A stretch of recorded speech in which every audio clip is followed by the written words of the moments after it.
My name is Earl Willis Jr. Today is February the 26th, 2018, and we're in Bowling Green, Kentucky. And today we're talking to Mr. Pribble. Mr. Pribble, when and where were you born? Covington, Kentucky, August 24th, 1940. Okay, and you said that was in northern Kentucky, correct? Mm-hmm. Okay. Did you have any family members that were in the military? Yes, I had an uncle who was very important to our family who was killed on Saipan in 1944. And I had two other cousins who were in the military, one in the Marines, one in the Navy, and they both survived. Okay. Did you ever meet your uncle? Did you all? No, I was about a year old when he left for the Marines. Okay. Did you hear stories about him, or how did you find out about him? When he was killed, there were newspaper articles, and there were some letters he had written to my mother that I still have. Okay. So that was your mother's brother? My father's brother. Your father's my mother's brother. brother-in-law. Okay. Okay. What were the other family members that you had in the military? Two cousins. Did you ever meet them? Oh yeah. Okay. And so, did you ever talk about their military or? No. Okay. And so you say you were born in 1940. Mm-hmm. So you were just like a small toddler when World War II was going on, right? Oh yeah. Do you remember any of that? I have vague memories of parades. Parades? Yeah. Okay. Okay, because it ended in war in 45, and so you were today would be like a kindergartner or something. Mm-hmm. So, after like maybe when you were 7 or 8 or 9, do you remember was the people that I've talked to, it was pretty an average thing to see people in uniform, and that was kind of expected. Do you think it was that? I don't remember that as being especially important, but I do. All my youth, I had great respect for Marines because of my uncle who was killed. Okay. And that was just something that was part of our family. Okay. And you had two family members that were Marine Corps, correct? Mm-hmm. What were you doing before you entered the service? I was, just before I went in, I'd finished an internship in internal medicine at Duke. And I was given a fellowship at the National Institutes of Health, but it didn't begin until 1 year after I finished my internship. That was 1966 when I finished the internship. So I knew I would be drafted, and I really wanted to go to that 2-year fellowship, which is under the Public Health Service. Okay. So I joined the Public Health Service a year early. I tried to work out a deal with the Army. Of course, they wouldn't bargain with me. So I joined the Public Health Service a year before my fellowship started. Okay. And that was to protect myself from the draft so that I could get to my fellowship. And after I did that, I asked the Public Health Service if they had anything in Vietnam. And turns out they had several things in Vietnam. Okay. I was curious to know about the war, and so I wanted to go there. In case you're not familiar with it, the Public Health Service is a commission corps, and I was commissioned as a military equivalent to a Navy. I guess it's an ensign, just before lieutenant commander. Okay, so you were officer, correct? Yeah. Okay. Okay. So I was in 03 and then became an 04. Okay, officer. Okay. Mm-hmm. So you were going to University, the Duke University? I just finished an internship in medicine there. Okay. What year did you say? 66? That's when I finished the internship. Okay. And so you were 26 years old? Mm-hmm. Okay. Okay. And so did you? In 66, that was just kind of when it was just starting to heat up, right? Yeah, actually, I was at Washington University Medical School in St. Louis, and I'd gone to a talk by a Special Forces officer who had just come back from Vietnam after a year, and he had worked with the Fortified Hamlet program. it wasn't fortified, there's another name for it, but it was strategic hamlet, in which they took villagers out of their villages and put them in a central location where they could provide security for them. So he had done that program for a year and talked about it, and I thought, well, that's kind of interesting.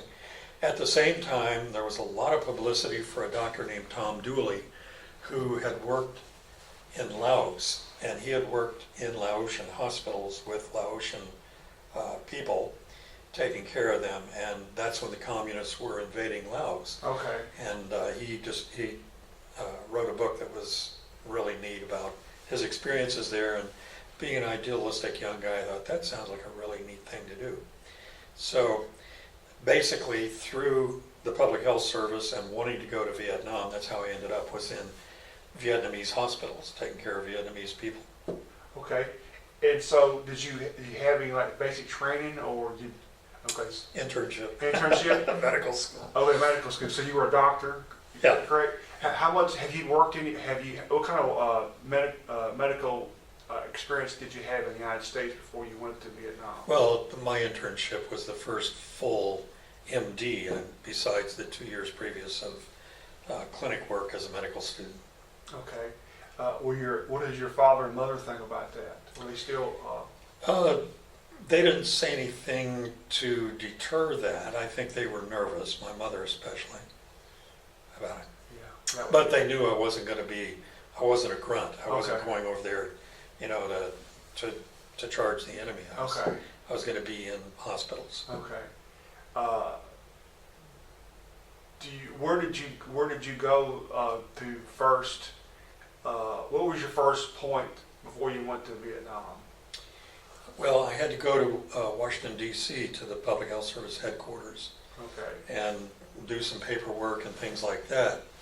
And then when it was time to go, I went. Did you take like did you take like an oath or? I'm not sure. I think you did. Yeah, I'm sure I did, because it's just like being a commissioned officer in the Army. Okay. You get a plaque from the president and all Okay. that. Okay. Yeah. And so, had you ever been away from home before then? Yes, I've been to Canada and Mexico with parents, though, not on my own. Okay. And from Washington, where was your next step? From Washington, where was your next step? Well, basically I ended up in Da Nang. Okay. Now that trip took me through Switzerland, Vienna, Tehran, Bangkok, and then Saigon. Okay, so you kind of did some world travel before you got there, didn't you? Yeah, very much so. And then from Saigon, I stayed there a few days to kind of check in and this, that, and the other, and then finally got up to Da Nang, which is where I was going to be. How long did it take you to get to Vietnam? A couple of weeks. Because were you stopping off at different places? Were you there for like a day or two or an hour? Well, I stopped in Switzerland for 2 weeks. I was married to a Swiss woman Okay. at that time. Okay. So I stayed there for 2 weeks, and then I went on to, I was in Vienna for 2 days, I think, Tehran for 3, Bangkok, I think, was just an overnight, and then Saigon. Okay. Did your wife, was she living in Switzerland or Switzerland? She lived in Switzerland? Okay. So did you have a home in Switzerland? Okay. No. Okay. What did she think about you going to Vietnam? I don't think she liked it very much, but she, we just gotten married, so she was very accommodating. Okay. Okay. And so, what month did you get to Vietnam? You remember? It was in July. Okay. And extremely hot. Humid. The sky is it would it be the humidity and heat? How would it compare to being here in July?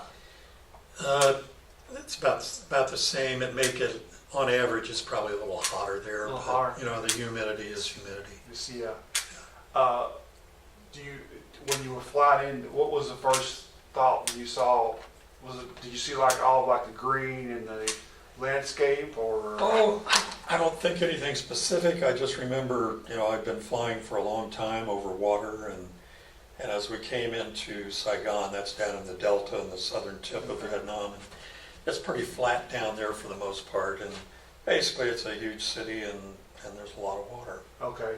and jungle, of course, Okay. on the edges. What was some of your first, did the people there, I guess some of the Americans that was where that was a South American, I mean, not South American, but the South Vietnamese, like American, like main point, right? Well, yeah, it was a very important Yeah. point. So you probably spoke to, when you met Americans or South Yes. Vietnamese?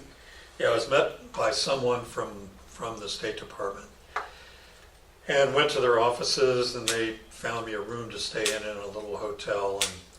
And what interested me was they didn't provide me with any money, and you had to have military currency there for military purchases, for the Okay. PX and the Yeah. officers' clubs and things.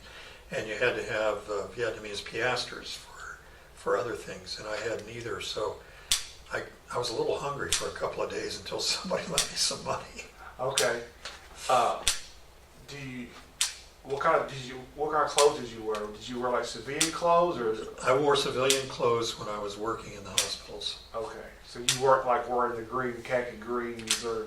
Not at that time. Okay. Do you remember the culture and the people, or did you like that or the food? Oh yeah, I'd read quite a bit about Vietnam before I went. In fact, I'd read Bernard Fall's books, which are still in circulation and are excellent if anyone wants to learn about Vietnam. His book, The Two Vietnams, is a very basic primer for the whole thing. And he wrote another one called, it'll come to me in a minute. Anyway, it's about the Highway 1, and he was killed on that road near Da Nang, probably in '67. Blanked on that. Anyway, from Saigon I got to Da Nang. Okay. And when I got to Da Nang, I was met by the people I was going to work with at the Vietnamese Hospital. I had the group there included, my immediate boss was a Navy captain. Okay. He was kind of the hospital administrator for the American team. There was a Vietnamese hospital administrator who was the official administrator of the hospital. And the hospital was staffed primarily by Vietnamese. We provided doctors, nurses, some lab technician help. And we worked together fairly well, I'd say. Okay. Was I guess the Vietnamese people working there at the hospital, did they speak fairly good English or? Some spoke English, some had actually been trained in the States, some of the nurses. Okay. So some of them spoke English, not all of them. And a lot of them spoke good French because the French, as you may know, had been colonialists in Vietnam since the 1860s. Okay, yeah. And a lot of Vietnamese had been educated in French schools or French-speaking schools, French language schools. So more of them spoke French at that time than English.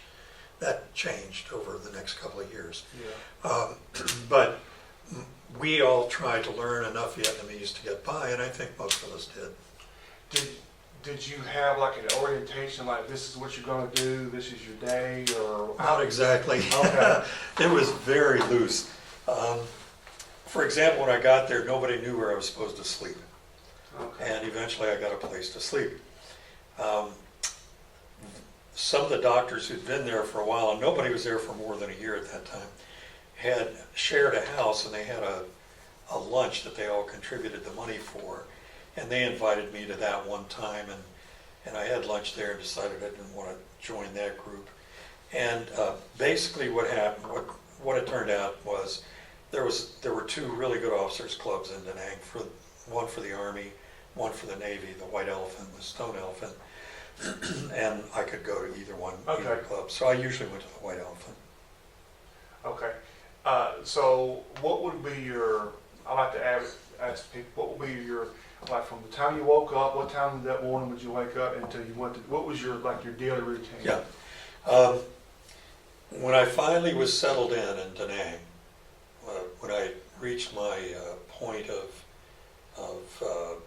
my basic level of comfort, etc., I shared a house in the city of Da Nang with a retired Navy warrant officer who was working for USAID as an infectious disease surveillance guy. So he and I shared a nice house. And I would get up in the morning, I would have a vehicle. From time to time they would come and reclaim the vehicle, but most of the time I had one. Okay. And I would drive to Da Nang had two hospitals, a surgical hospital which had been newly built and an older medical hospital, and I was assigned to the medical hospital having done a medical internship. So I would go to the ward at the medical hospital. I would see patients there, including those who had come in during the night, work with the nurses and do what I could. We were limited in our facilities. We had x-ray and we had a fairly decent lab. We did not have electrocardiograms or any of the basic things you would find in any small unit in this country at that time. So it was a matter of learning a whole new set of diseases. Tropical diseases were very different from what I was used to. I'd done a lot of reading on it before I went to Vietnam, so I was looking forward to that, and it was interesting. I saw a lot of stuff I'd never seen: plague, typhoid. Do they have any leprosy. dysentery? Do they have? Yeah, dysentery was a severe problem in the summer. Interestingly, in Da Nang, we had patients with extremely severe dysentery, which I assumed was cholera, but I did a series of 100 cultures on these patients, and none of them had cholera. The Navy Hospital at China Beach was a good facility, a good resource for me, and they were willing to do that sort of thing. I did 100 cultures, and they took them all and reported back that they were mostly pathologic E. coli, not cholera. Okay. What kind of patients were you seeing? Like civilian patients, or these people that? Vietnamese civilians. Okay, so this is not a military hospital. No. Okay, so this is just to let everybody know, this is. I guess people would think that you're taking in casualties stuff, but this is. Well, we did. We took civilian casualties. Okay. Yeah. Okay. And occasionally we'd get military casualties, but we would, as soon as they were stable, we sent them to the military hospital, the Vietnamese military hospital. The Navy hospital at China Beach was the main hospital for the American casualties and illness patients. What will be like the typical thing? Like, is it like colds, sore throats, or well, heart disease, or just typical? No. Number one, in the 2 years that I was in Vietnam, I did not see a heart attack. Not one. Oh, really? Yeah. Number two, and I can tell you why in a minute. Number two, they were mostly diseases that were associated with poor sanitation and crowding. The people, to escape the fighting, people came out of their villages into the city, so Da Nang was just swamped. And there was the sewage disposal system was terrible. Water was not safe to drink. You had to be treated before you could drink it. And that resulted in, during the summer months, when the water was really bad, we saw a lot of typhoid, a lot of dysentery. In the winter months, when people were all crowded together because it was chilly and rainy, we saw a lot of plague, a lot of bubonic plague. The other diseases that were very common were tuberculosis was a big, big problem. And there was a fair amount of leprosy, but they were always shunted to the leprosarium. I saw some of those for a first diagnosis, but it would always send them. Is that contagious? Very low level contagious. Okay. Not. I guess people think now, if somebody has leprosy, if they touch it, you just kind of get leprosy. Is that true? That's not true? No. Another interesting thing about Da Nang was we did not see much malaria. Malaria is prevalent and a big problem in Vietnam. Okay. But it was not down by the ocean side for some reason. It was all up in the hills, up in the mountains. Okay. Now, you were going to tell us about the heart attacks. You didn't see any heart attacks. Well, I was working in a Vietnamese hospital that took care of more or less the peasants. Okay. Now, there were private wards in that same area that were taken care of by Vietnamese private physicians. But I was taking care of the no-pay patients, you might say. And their lives were very simple. They did a lot of walking, They ate rice, vegetables, and sometimes little pieces of meat. They were really skinny, and they were small people. The average Vietnamese was about 2/3 as tall as the average American. So their blood pressures, for example, would often be 80 or 90. And to me, having just finished my internship at Duke, Yeah. oh, this guy's in shock. And I Yeah. would lay him down, and they'd look at me and say, what is this guy doing? And I learned after a while that was a reasonable blood pressure. What would be the typical, like the height and weight of a typical Vietnamese male? What would that be? Probably 5'3", 5'5", somewhere in there, maybe 110 pounds. See, that's more like probably about the size of maybe like a 8th or 9th grader here, maybe. Yeah, I'm sure it's changed now because their diets have changed. Yeah. But I'm talking about those Vietnamese peasants. Yeah. And of course, as you would expect, there were also some pretty big Vietnamese too. Culturally, they were a mixture of whatever the Vietnamese were. They, in the days of, in the prehistory days, they were the southern, below China, Viet people. And Vietnam means southern Viet people. So they were tribes, and they fought each other and all that sort of thing. Ethnically, I'm not sure what to make of that, but eventually they were mixed with Chinese especially, but also French and other people that came in with the French. And when we were there, there were a lot of Caucasian Vietnamese that emerged from that. So the pure Vietnamese peasant at that time was a small person on average. Okay, so they had a really probably good diet, right? I would consider it a good diet. Pretty healthy diet, and Very healthy and diet. they exercise a lot. Oh, yeah. So do you think that has something to do with it? Or Absolutely. to do with it? Absolutely. Okay. Absolutely. So that was what I did in regard to the Vietnamese hospital. Now, that was worth about a half day's work, sometimes not even that much. I would have maybe 30 or 40 patients to deal with, and the nurses did most of the work. I just saw them and made sure that we were on the right track. So I would go over the surgical hospital was separated by a couple of blocks from the medical hospital.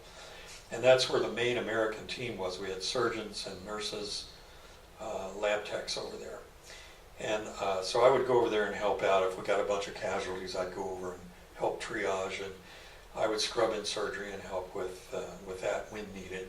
Okay. And they assigned me little jobs, little surgical jobs that I could do, which were interesting. If they brought somebody in with a big subdural hematoma, I was the guy who would drill the hole in the skull and Okay. evacuate it. It sounds gross, but it's not. And if we had an appendiceal abscess, which was actually pretty common there, I would drain those. And if they needed debridement done, if someone had a shattered arm or leg, I would often do that. Did you see when you saw a civilian with casualties, war-related casualties? What was it? Was it like shrapnel or? Yes, and shrapnel bullets. As I put it to people, it's just hot pieces of metal flying through the air. That was what got people. And that was the most of it. Burns were a problem also. Okay. Terrible problem. When they shot, was it usually a survivable wound, or just? If it was a bad wound, they'd usually die in the field because they weren't picked up very quickly. Okay. And that led to another problem that we saw, especially later in Way, which I'll tell you about. We saw a lot of gangrene, and we saw a lot of tetanus, and that's because wounds were not attended to quickly. Okay. What about? I've talked to people. What about there's pretty dangerous animals in Vietnam.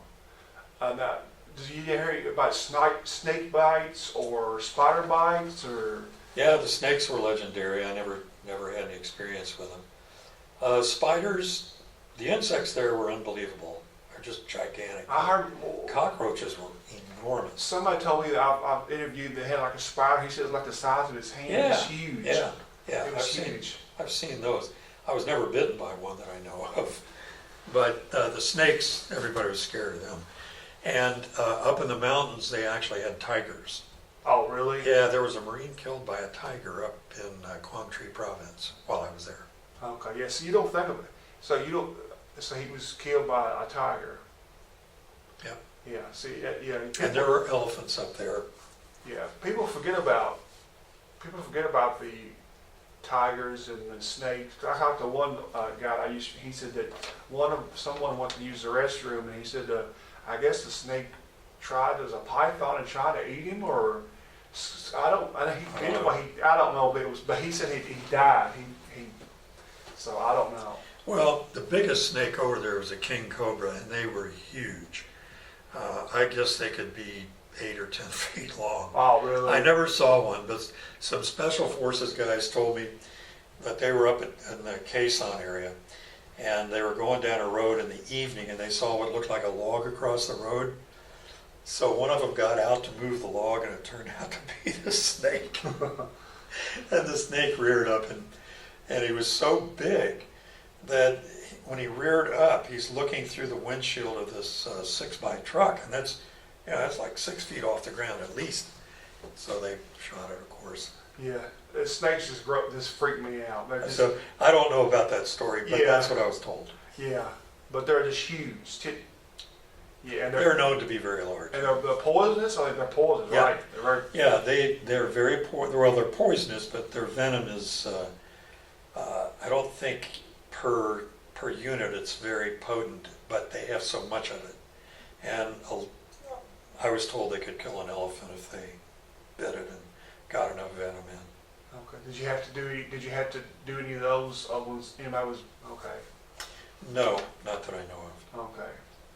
No tiger bites. No, I didn't see any tiger bites. Okay. One thing we had that was scary was rabies. There are a lot of rabid dogs. There are a lot of wild dogs all through the city of Da Nang. Will the monkeys carry rabies too? I don't know. I don't know. But the dogs were a problem. And I did have a kid, a little boy one time, his mother brought him in to my place in Da Nang. He was having seizures. And I examined the child and couldn't see any cause for that I could recognize. And then the mother told us that he had been bitten by a dog a couple of days before, and I thought, oh, great. So I took the rabies shots, and I didn't get rabies. I don't know if the kid had it or not. So yeah, a lot of times we think about dogs in this country as being very clean and very docile but in a lot of countries they're just kind of like a coyote or a hyena, or they're just kind of wild. They're just packs of wild dogs all through the city, and they came out at night. They would fight each other. It was amazing what they did. Yeah, were they pretty big, like American dogs? All different kinds. Yeah. All different kinds. A lot of them were I guess what you'd call a mutt. They were kind of lean and like a small coyote. Yeah. Real fit. A lot of those kinds of dogs. So it sounds to me like it's a pretty unforgiving environment. Yeah, at that time for sure. Yeah. Now you said you were in Way, and you said you were talking to me about this is the 50th anniversary of the Battle of Way. Can you tell us something about it? Yeah, in January, I have to tell you to make this make sense. After I'd been in Vietnam for 6 months, I decided I didn't want to go to my NIH fellowship. So I wrote the Public Health Service and I said, give it to somebody else, I'm going to stay here. Because I really liked what I was doing. And I thought we were really making progress, that we were really helping. I'd gotten to know the Vietnamese, I really liked the people a lot. And so I stayed. And the guy who got that fellowship was a member of my medical school class at WashU. Oh, really? Yeah, and he wrote me a letter and he said, are you crazy? You gave up this fellowship to stay in Vietnam. I did, and I'm glad I did. Okay, so that's why I stayed in Vietnam. I decided after the year was up that I was scheduled to be there, I would stay another year. That took me into 1967. So in late 1967, we're getting ready for the Tet holiday, And you probably know by now, I'm sure someone else has told you this story, but that's supposed to be a ceasefire. Ceasefire, yeah. And it's supposed to go on for about 3 days. But the communists had already infiltrated Hue and Da Nang. And the Tet evening, January 31st, they start shooting firecrackers as part of the celebration. And it's deafening. Everybody's shooting firecrackers. The whole place just erupts with firecrackers. And I have a recording of that that I still have on a tape. And it's just deafening. I'm in the back of my house in a bedroom, and it's just, you can barely hear yourself think. Well, during that, the enemy started clearing their guns.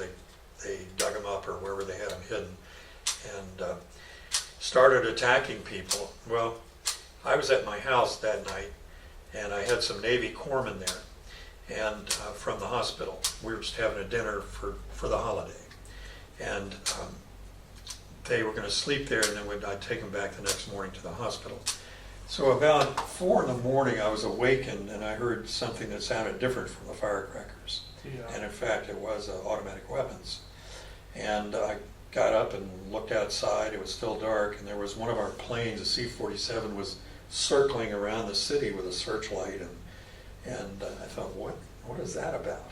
And I could hear shooting going on here and there. So I got up on top the roof of my house and looked around. I couldn't see anything. And I waited another hour or two, and I got on the radio, and it turned out there had been attacks all through South Vietnam. Okay. And Saigon had been attacked, Da Nang had been attacked. And Da Nang, the attack on Da Nang was bungled by the North Vietnamese and the VC. They were supposed to attack from 2 sides at once, my understanding later, I was told this. And one side attacked before the other one did, so everyone was alerted. And therefore, they didn't overwhelm Da Nang the way they did Hue. If they had, I would have been killed. They would have found me and killed me because they knew where I lived. That would have been no problem. In Hue, they took all the foreign doctors out and killed them. It was whether Just executed them, right? yeah. We'll get back to that in a minute. But anyway, long story short, they didn't kill me. So when we figured out what was happening, I took the Navy corpsman back out to the Navy hospital. I had to drive out south of Da Nang and then head toward the ocean about a half a mile, and then down alongside the South China Sea. There's a road that led to the Navy hospital. So we got shot at the intersection where we turned left, and the VC were coming down the road in our direction. We couldn't see them because they were pushing civilians in front of them. But the civilians were coming out of there in a panic. So we got across the bridge, across the Danang River, got over to the road down the beach, and as we're driving along, there's a space between the road and the river, and the Marines are pulling VC out of holes. They're capturing these guys who are in holes in that space. A flight of gunships came in off the ocean and were shooting rockets right over top of us as we drove out to the hospital. And we went to the Marine helicopter base. The MAG-16 was on our left as we went toward the hospital, and they had their whole units drawn up inside their wire, to make sure they were okay. So it was kind of like a movie, right? Yeah, it was like a movie. I mean, because you see, you were going down the road and you were getting shot at, and you were, that's hard to.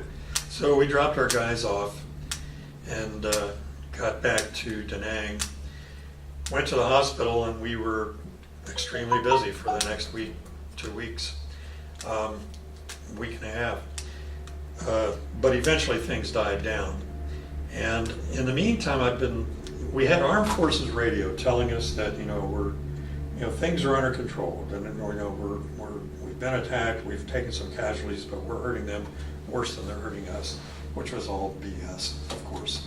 But I think they had to do it that way. So I listened to that, and then I'd listen to the BBC. And the BBC, I had a shortwave radio. The British Broadcasting System.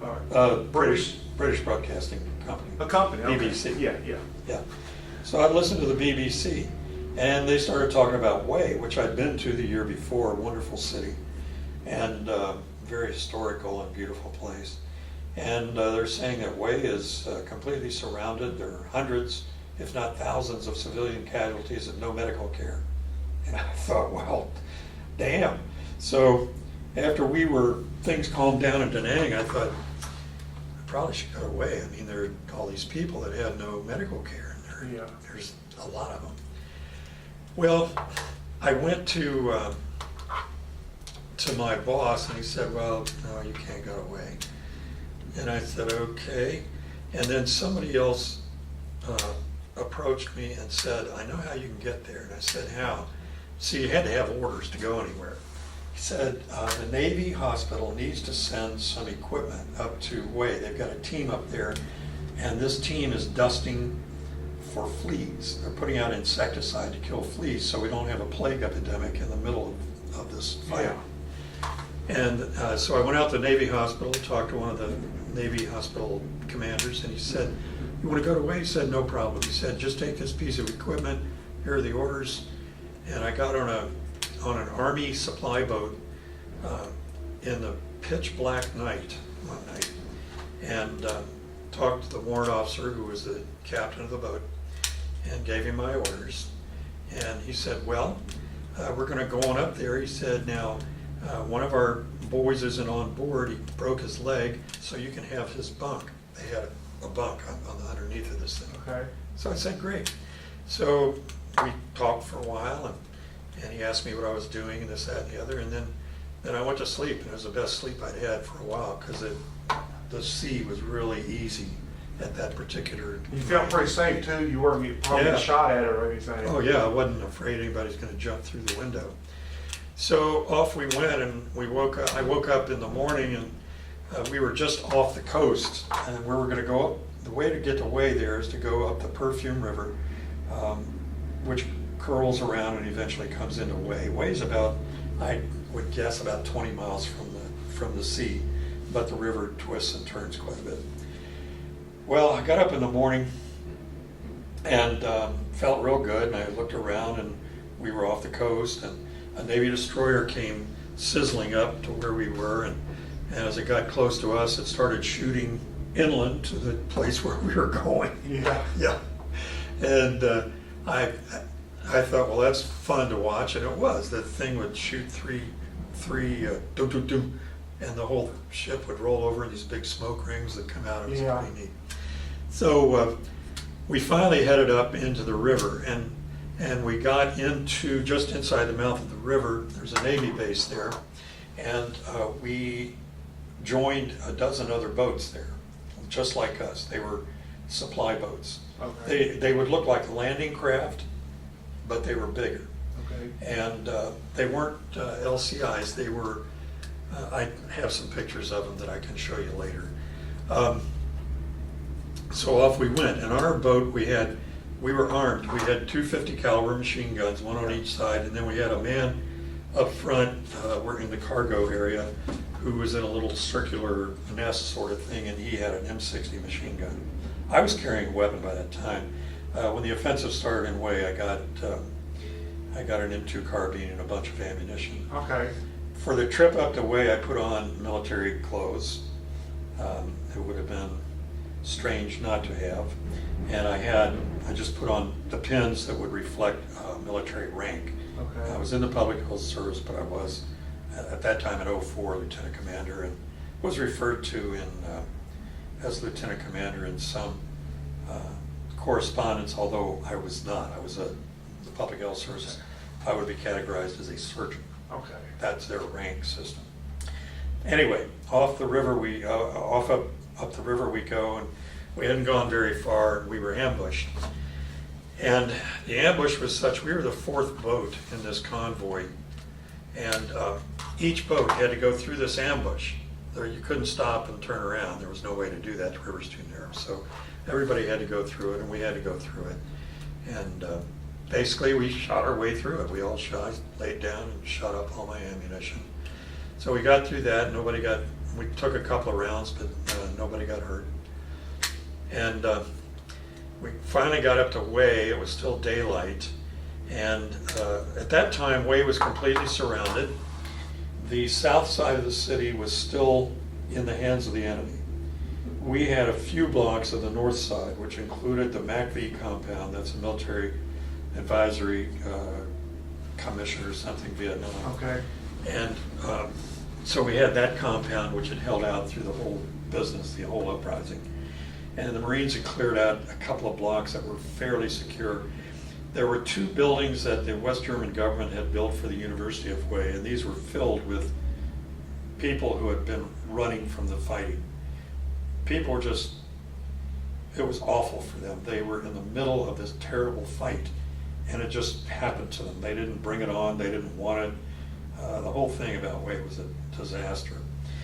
Anyway, when I got there, we had to offload our boat, and then I finally got off and walked up to the McAfee compound, and I walked inside, and there was an Army colonel in there, lieutenant colonel in there, who I'd known in Da Nang. And he looked at me and he said, "You're Pribble, aren't you?" And I said, "Yeah." He said, "You're AWOL." And I said, "What?" He said, "Call Da Nang." And I said, "All right, well, how am I AWOL? I've got orders." So after a while, I went over to where I could call Da Nang, and I said, "I need to call Da Nang." And they said, "You can't, the lines are cut." I said, "Okay." So I got something to eat, found a place to sleep. Next morning, I'm back in there, and another guy comes up to me, he says, "You're Pribble, aren't you?" And I said, "Yeah." I said, "Well, they want you to be in charge of all the medical stuff up here now." So you go from being I've got AWOL those to being, orders. Huh? you go from being AWOL to being in charge. Yeah, the next day. So I thought, good. And I loved it because, number one, I was the only guy. There wasn't anybody else but me. Number two, I didn't have anybody to tell me what to do. I could do whatever I wanted. In Da Nang, I was constrained by the fact that I was sort of under the Vietnamese, under USAID, under the State Department. And my boss was a Navy captain, the whole bit. So I had all these restraints, but in a way I had no restraints. The only problem was it was the middle of a big fight. Yeah. Well, I went to the place where all these refugees were, and it was a mess. The grounds, they didn't have, there was no running water, no electricity in Hue at that time. Everything was out. There was no sewage. And of immediate importance, that meant that the people, the refugees, thousands of them stuck into these 2 or 3 city blocks, had covered the ground with human feces. Nobody thought to dig latrines or set off a place to go have a bowel movement. It was all over the place. That's real sanitary, right? Huh? That's real sanitary, right? Yeah, right. Yeah. There were dead bodies lying about, most of which were wrapped, and there were lots of funerals going on. Most of the people were Buddhists, and they have certain rules about that. Do they cremate or they bury? No, they bury their dead. Okay. And they remember them. And there were bodies up. I went up in the buildings. I'm sorry. Are these bodies? Are these civilian casualties? Yeah. Okay. Yeah. There were bodies of Marines and Army bodies too inside the McAfee compound. And in fact, one night when I was there, I'm not sure which one of the sergeants came over to me and he said, "You worked in Da Nang, didn't you?" And I said, "Yeah." He said, Did you know any of the civilian advisors, agricultural advisors down there?" I said, "Well, I met a couple of them." I said, "I wouldn't say I know them." He said, "Would you recognize any of them?" And I said, "Well, maybe." He said, "Well, I'd like you to take a look at this." He had a body he wanted me to identify. Yeah. So I thought, oh man, I don't want to do this, but I said, okay. So there's a body bag, and this is dark, of course, dark at night. So he's got this body bag, and he starts unzipping it. And it was interesting, when he unzipped the bag, I expected to smell this awful dead body smell, but it smelled like earth. And just as he was getting ready to uncover this guy's face, one of the other people came up to me and said, "Okay," he said, "we've got the identification on him." He said, "We found his ID." And it turns out I didn't have to look at him or deal with it. I was glad of that. Yeah. But the sergeant told me, he said, "We think they buried him alive." And I said, "Why do you think that?" And he said, "We found him standing up in a hole and and buried in a hole, standing up, and his nose and mouth were filled with dirt. No bullet holes." No, that's They horrible. did that. Yeah. They were like ISIS. The Yeah. only difference between them and ISIS was they didn't do suicide bombing. Now that's the Vietcong. The Vietcong were worse, weren't they? The Vietcong were awful. They were all awful. The Yeah. communists are awful. Yeah. They were awful. Now, because a lot of people they don't realize that No. how awful the Oh, no. the North Vietnamese and the Vietcong were. That's correct. There's a great book about Hue written by a woman who was there when this happened. She was a South Vietnamese writer, and the book is called My Mourning, M-O-U-R-N-I-N-G, My Mourning Headband for Hue. And a mourning headband is what the Buddhists wear at a funeral. Okay. And she describes her experience that night when they took the city and they just started executing people. They had lists of people. And I'll give you an example of the kind of people they killed. In our hospital in Da Nang, we had a Chinese Vietnamese man whose job was to translate nursing textbooks from English into Vietnamese. This guy didn't talk to us, he didn't socialize with us, he came in, did his work and went home. He had nothing to do with us other To than do his job. his job. His name was on the list because he worked for the South Vietnamese government, and they came in and killed him in his house, in front of his family. They did that a lot. They killed at least 3,000 people that we definitely counted. There are 2,000 still not accounted for, and there are an unknown number of other missing, some of whom probably got away. You don't know. But they killed a lot of people, Yeah. executed a lot of people. Yeah. They thought the people of Hue would rise up and join them. Yeah, I remember that. The people of Hue didn't want anything to do with them. The people of Hue hated the communists. They hated the South Vietnamese government. They didn't want the Americans there. They just wanted Hue. Hue is a wonderful place. Probably is no longer, but man, at that time it was incredible. Yeah. Such a beautiful city. I remember hearing about the Tet Offensive. They thought everybody was just going to come together, Yeah. and it was just Yeah. going to be Yeah. just a storm of all the people. And Yeah, that was what their propaganda had told them. That's what the communists had told them. And when it didn't happen, I think they were surprised, but they held out there for a month. So for my first trip into that building where the casualties were, I told you there were corpses lying in the corridors, which were removed and buried. And then I walked past one room with a door open, and there were two Catholic sisters in there, and there was a Vietnamese man lying on a table, and his leg had been almost completely shot off. It was hanging by some skin, and one sister was pouring.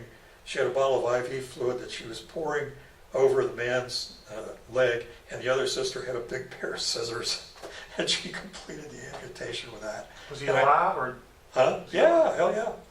Yeah. And I thought, yeah, they need some help here. Oh, yeah, they they do. definitely need some That help. was kind of like your calling, wasn't it? Yeah. So then I go a little further, and I saw one of the Vietnamese nurses. And I could speak a little Vietnamese, so I said, are there some Vietnamese doctors here? And she said, yeah. She said, they're in that room. So I walked to this room, the door was closed, and I opened the door and looked in. And there was a room about twice as big as this. And there were 5 Vietnamese doctors sitting around the walls of this room. They had taken cardboard boxes, flattened them out to make like a rug for themselves. And then they had boxes of bandages and other supplies, and they made little walls around their piece of cardboard that they and their wife and their kids, if they had any, and they were all sitting in these spaces. So I looked in there, and I said, well, we need some help. And they said, no, we can't do that, it's too dangerous. And I said, well, we're going to take the patients back to the hospital. And they said, there's no way you can go back to the hospital. I said, well, that's what we're going to do. So I left them. I didn't want anything to do with them. I didn't want to have to deal with them. And I didn't have to, at least not then. So by this time I was getting settled in Hue, and I'd made contact with a man who was going to be my superior. He was the senior province advisor for Thu Tien province. He was a really good guy, and I believe he was a CIA officer. I obviously wasn't undercover or anything, but he was a very smart and good person. And I talked to him about this, and I said, we've got a lot of patients, they're not getting much care, and I said, they need care and we need to get them back to the hospital. The hospital had been cleared by the Marines, but they'd moved on, and everybody was afraid to go up there. It was about 4 blocks up the street from where we were. And it was also right across a river from where all the North Vietnamese Vietcong were. So it was a pretty exposed area. And he said, well, it might be safe during the day, he said, but you can't stay there at night. He said, you can take the patients up there, but you can't stay up there. And I said, okay. So I came back, and there were a lot of American troops who had been kind of stranded in Hue because nobody could get in or out unless it was essential. And so there were guys standing around with nothing to do. There were a lot of abandoned vehicles. And this included some of their supply trucks. They didn't use semis, they used smaller trucks. I know what I compare them to. They were pretty big trucks, but they were about half the size of a semi probably. And so we had a couple of those available. So I just started loading patients onto them. And we had a vehicle that would carry about 6 stretchers. It was an Army vehicle. So we just started taking patients up there. The patients didn't want to go either, but I thought, well, I'm not keeping them here. So off we went. Now the hospital with 1,200 beds had a medical school and a nursing school. I'd been to that hospital the year before. It was very nice, very well run, very clean, very good place. And they didn't want to have American doctors there, but they did allow the Army doctor attached to the McAfee group, Steve Burney, to have a little ward there where he saw a few patients every day. Okay. They allowed that. There were 3 West German doctors there with the wife of one of them, and they worked at the hospital, completely politically neutral. Okay. They worked at the hospital and helped with the medical students. And on the night of January 31st, or the next day, the medical students took the Vietcong and showed them where these doctors lived. The Vietcong took these doctors out and killed 2 of them and the wife of one of them, and the other guy went with them up north. I don't know ultimately why. I guess he was somehow in touch with them before this, but nevertheless, they just killed them. And their bodies were recovered, and we had a funeral for them a couple of months later. Yeah. Anyway, so I got the patients up there. There were a few Vietnamese nurses who would come up and work with us during the day. We had nothing else. There was no equipment, no water, no food, nothing. The Catholic sisters were at the hospital, and they had managed to get wood from a marine mortar company that was about a block away, and they were shooting flares up all night and then shooting mortars when called upon. So they had a lot of wooden boxes And they're using those for wood. that the shells came in. Yeah. So the sisters got those boxes. They gave them all to the sisters, and they would use them to make fires so they could cook rice. Okay. And they had a little bit of rice, and in the beginning we had enough for the patients. I don't know where they got water from at that time because we didn't have any source. After a week or two, the Marines started bringing a 10,000-gallon tanker down to the hospital, and we had a big rubber bladder that we would put that water in, and then people could line up and get water. After my first couple of days going up there, more and more patients are showing up. We're doing more and more work without hardly anything to work with. And I saw the nurses. I would leave as it got started, as it twilight, I'd start heading back as my boss told me to do. And the nurses would come back. And there was one nurse who had been in Quang Tri. She spoke English and had worked probably with some American, some of the doctors attached to the Marines up there. So we're walking out one day, and she and her other nurses are walking out, and I said to this girl, I said, why are you leaving? I said, who's going to stay up here with the patients at night? She said, well, we'll stay up here if you will.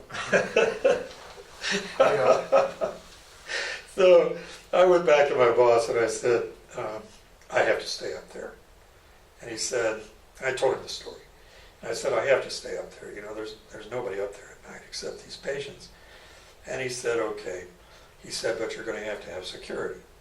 So he dug up a team of 16 Revolutionary Development cadre guys. These are young guys who had been trained to protect villages at night. Okay. So they became our security, and they were really good. These guys were really good. Are they American or? No, Vietnamese. Vietnamese? Yeah. They all look like they're 15, but the Vietnamese just have younger complexions than we have Yeah. in general. And their boss, their leader, was a very, very stable, good dude, and he talked to me, and we discussed what we were doing and what he would be doing at night. At nighttime, he and his guys would be out in the courtyard of the hospital. As I said, it's a 1,200-bed hospital with lots of buildings. Yeah. We were in one building. And at night, when the Marines would shoot up on those flares that would light things up so much you could read a newspaper, I'd look out there and I couldn't see one of those guys. They were so well hidden. Yeah. Yeah, because you felt pretty safe. Didn't you? Oh, yeah. No problem. So how long did, after the battle way was over, what was your next step? What was your next in your career? Well, I stayed in Hue. And I should tell you how all this transpired. After we had been there, after I'd been there a week or so, I didn't have a surgeon. I really badly needed a surgeon. So I had a friend in Danang, and I knew he probably wasn't very busy either. And we arranged for him to come up to Hue. And when he came up to Hue, now this guy is a general surgeon. He became, I think, one of the first, if not the first, cardiac surgeon in Indianapolis. Okay. When he got back. Anyway, we were still staying in the hospital at night, and we were sleeping in a room that was overlooking an operating room theater. This was a university hospital. So students would sit in this room we were in and watch operations and be instructed thereby and all that. So that's where we're sleeping. Again, no electricity or water or anything. And one night, one of the sisters came to us and asked us to help her. So we went to where she wanted us to go. She had some maternity patients. And a woman was in labor and had been for some time. And the baby was coming out arm first. And the sister said, "Is there anything you can do about this? Because, I mean, that's an unbelievably bad situation."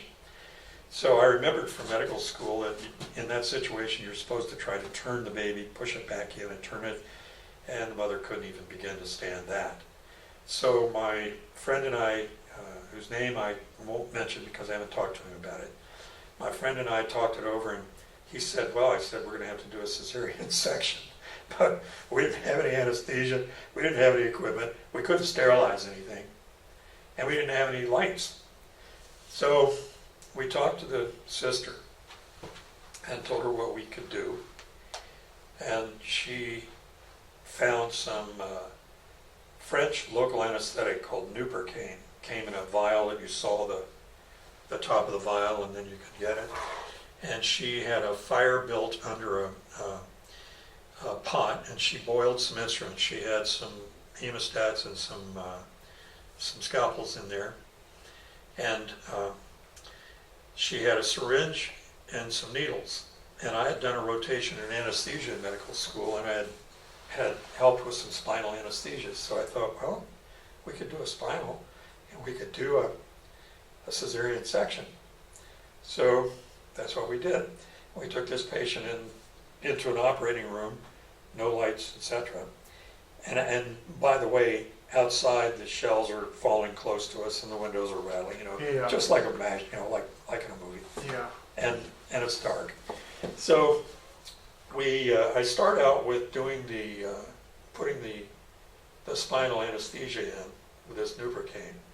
And as I got in and put some in, this friend and I are talking, and I said, I can't remember whether we put her head up or head down after we put this in. He said, "I don't remember either." He said, "I think it's probably head up though, because if the anesthesia gets too high, they'll stop breathing." Well, we had no way to intubate her or anything, so that would have been bad. Anyway, as it turns out, we put her head up, and I took a needle and started poking her feet. Down, down, no.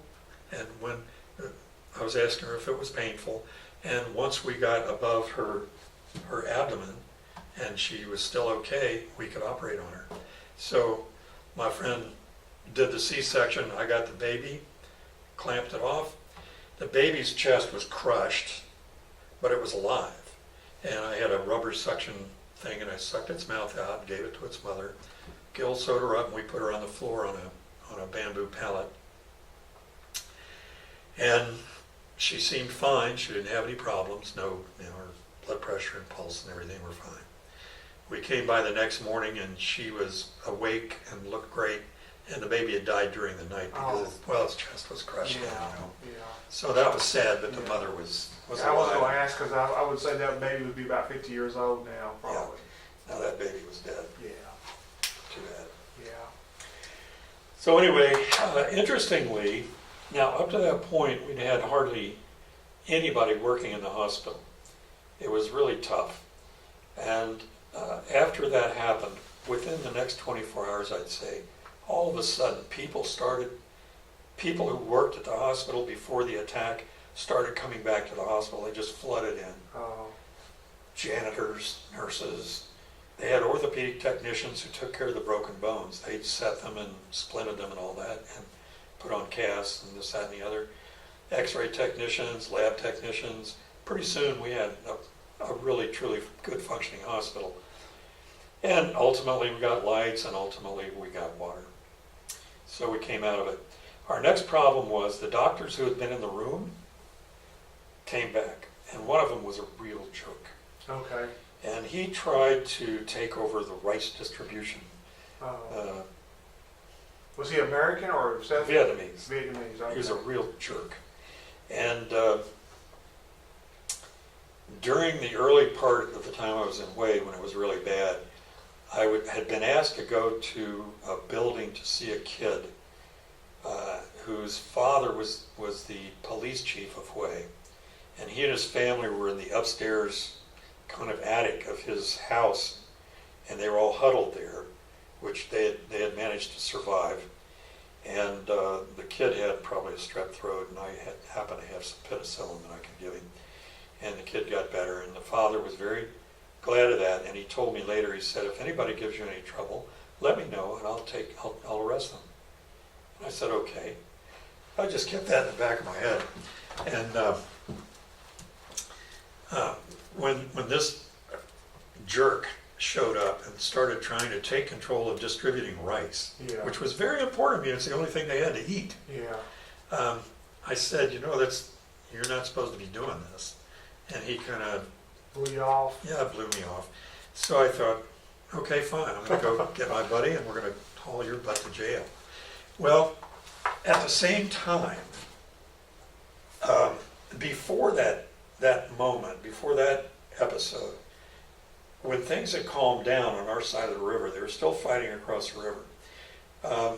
We were hoping that the previous hospital director would show up, because he was a very well-respected man. Trouble was, he lived on the other side of the river. So we didn't know if he was dead or alive. And it got to the point where one day I thought, well, we're going to have to find out if he's dead or alive. So we got somebody who knew where he lived, and we crossed the river on one of the ferries. I had an Army Service Corps guy, like a hospital administrator, a major, was with me, and then we had a couple of grunts with us. And the person who knew where he lived took us to his house, which was on a canal. We looked through the house, and we didn't see any bodies or any blood. There was a lot of, the furniture was all thrown around, been looted. Yeah. And there were graves outside on the bank of this canal, so we thought, well, I guess we're going to have to dig up one of these graves. And I'm kind of in charge, and I looked across that canal, and I knew they were over there. We still hadn't gotten that part of the place settled down, and I thought, well, they're not shooting at us, but we're sitting ducks if we stay here. And I said, the hell with us, let's just go on back. So we did. And while I was gone, the guy that we were looking for showed up at the hospital. My friend was there when he came in, and he said, you should have been here. He said, when that guy came back in, it was like Jesus coming into Nazareth. He said, everybody in the hospital just perked up and ran to him.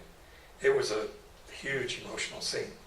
And it was a great thing for all of us. So that guy didn't get arrested and thrown in the slammer. That's good. Yeah.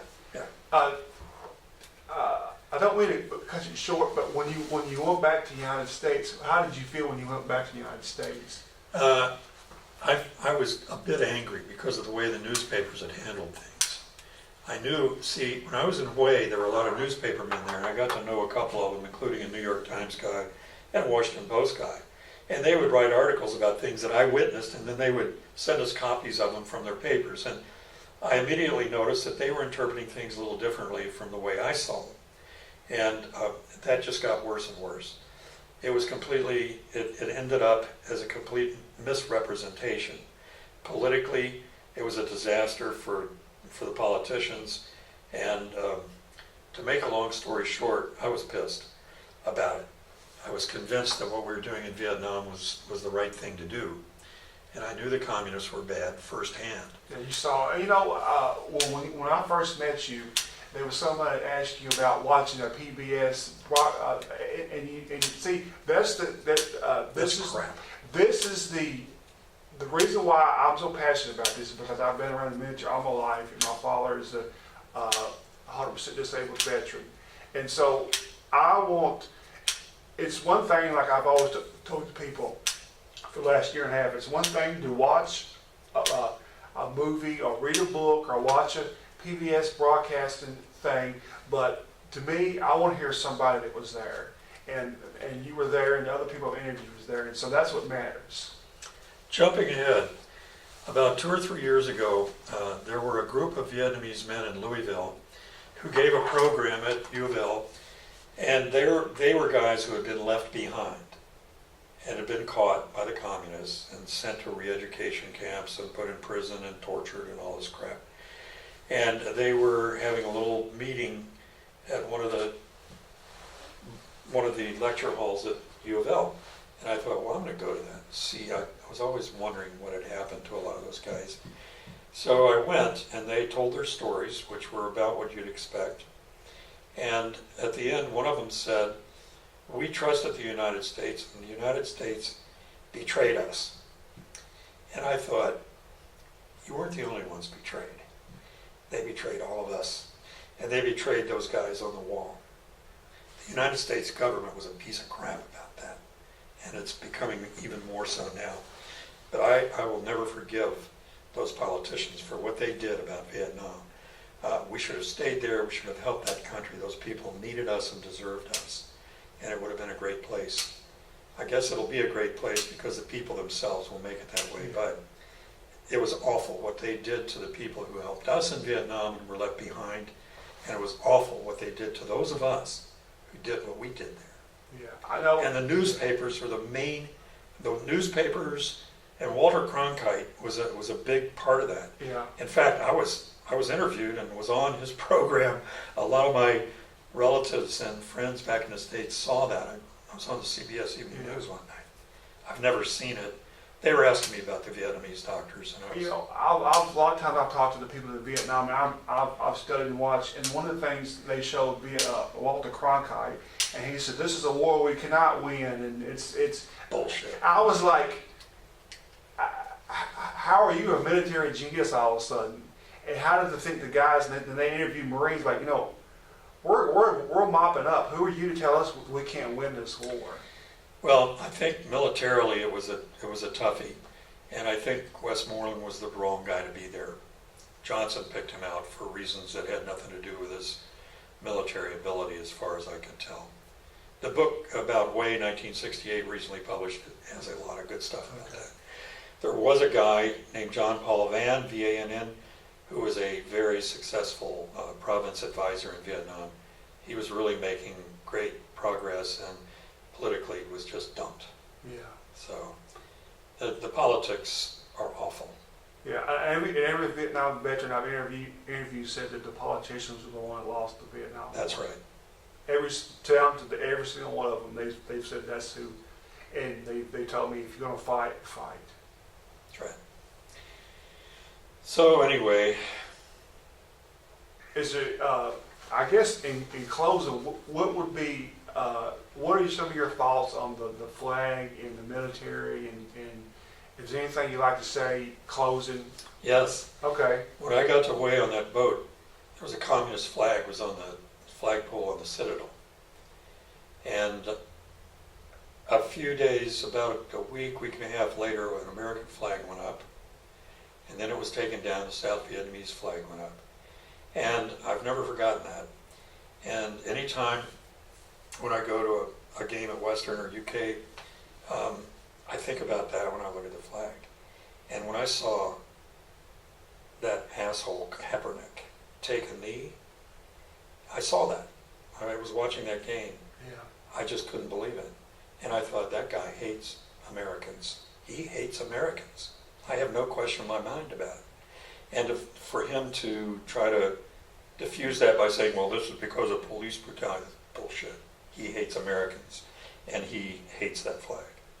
Well, I don't hate it. No, well, I feel the same way that, you know, there's so many people that, you know, I was talking, all the guys I've interviewed and have gave their blood and their mind and all the sacrifices, you know. Well, I guess what my main point of this interview and all of this program is to make people realize that we live in a free country. It's not by happenstance or luck. That's right. And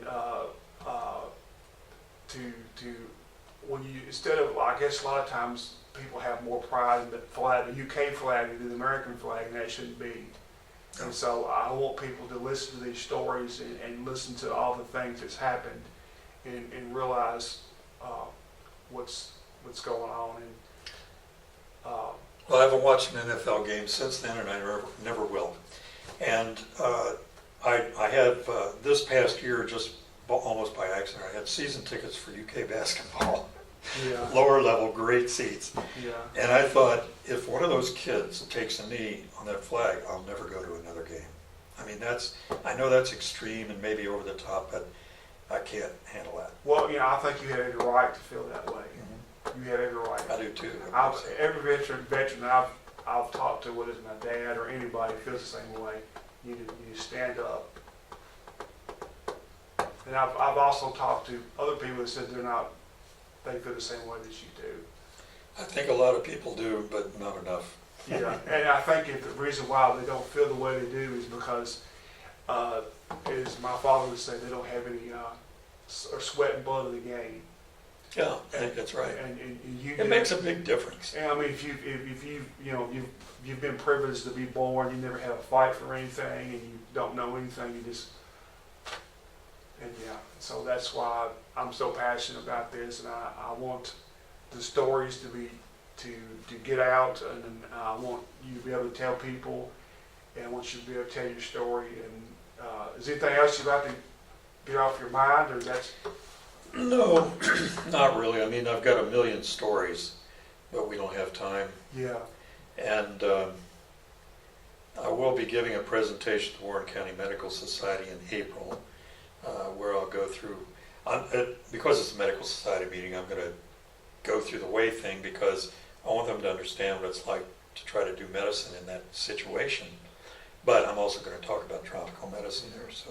Well, I just really appreciate your service, and I appreciate you. You know, like we've been told before, somebody said, "Did you watch a documentary?" No, I didn't talk. I really talked to somebody who was there, and so I talked to you. And I talked to other Vietnam veterans in World War II and Korea, and you know, and so and Iraq, and so that's what, to me, that's what matters. Yep. And so I want to appreciate your service, and I think it was a joy talking to you. And if you ever need anything, just let me know. I will. All Thank right. you.